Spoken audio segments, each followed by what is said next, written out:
Chapter 1.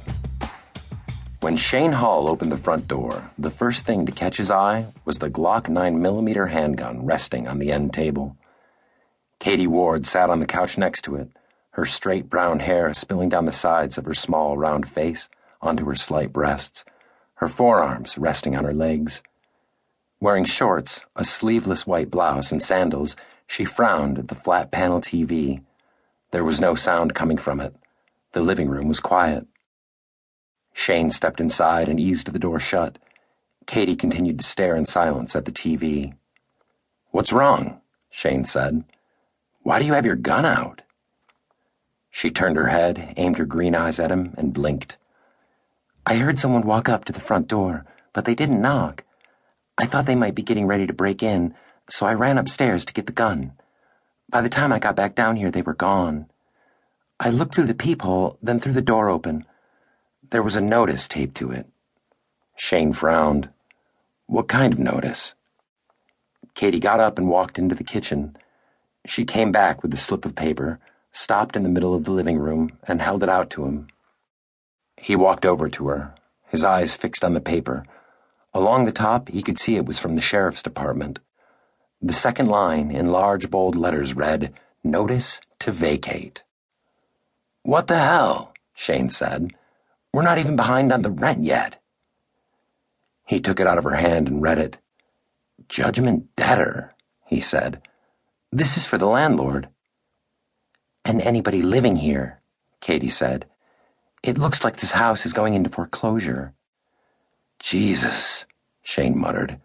"That's all we need, on top of all this other shit." He looked down at her. "I'll call the bastard, right now." "I already did." She crossed her arms. "What did he say?" Her face began to flush with anger. "Nothing. His phone's been disconnected.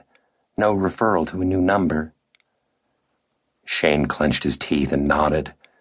"It figures. Well, I'm going over there and talking to him right now." "It's 10:30. He's probably at work." Shane shook his head and turned his eyes back to the notice. "Maybe," he said, "wherever that is. Probably in another state, the son of a bitch." "We should have gotten more information on him and this property before we moved in. 8 months we've been here. He must have stopped making payments long before we signed the lease. That's fraud." Shane blew out a breath and nodded. "I'll tell him that.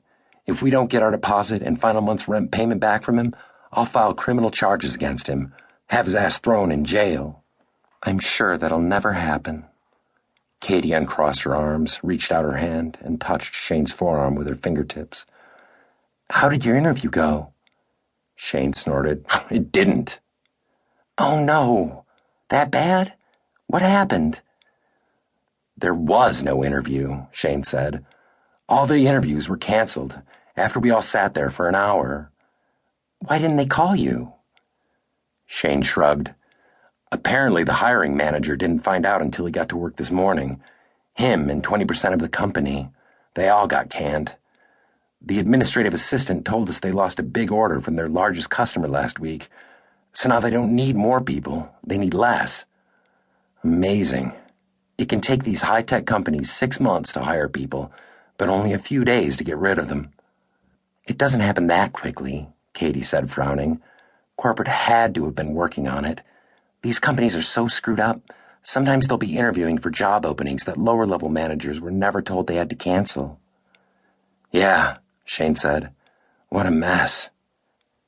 Katie's eyes welled up with tears. "Shane, what are we going to do? We're almost broke. We can't live on unemployment, and it won't last forever anyway. Where are we going to live?" "I've been thinking about that," Shane said. He put his hands in his back pockets and gazed into Katie's eyes. "Even without this eviction, we would have gotten behind on the rent payments in a couple of months. I was thinking maybe Stuart and Amy. They don't have any extra room. Sure, they'd let us camp out in their living room temporarily, but this is a long-term problem." She brought her hands up and shook them in front of her. "We could both be out of work for a long time, maybe years, and none of our friends have any extra room. I was thinking about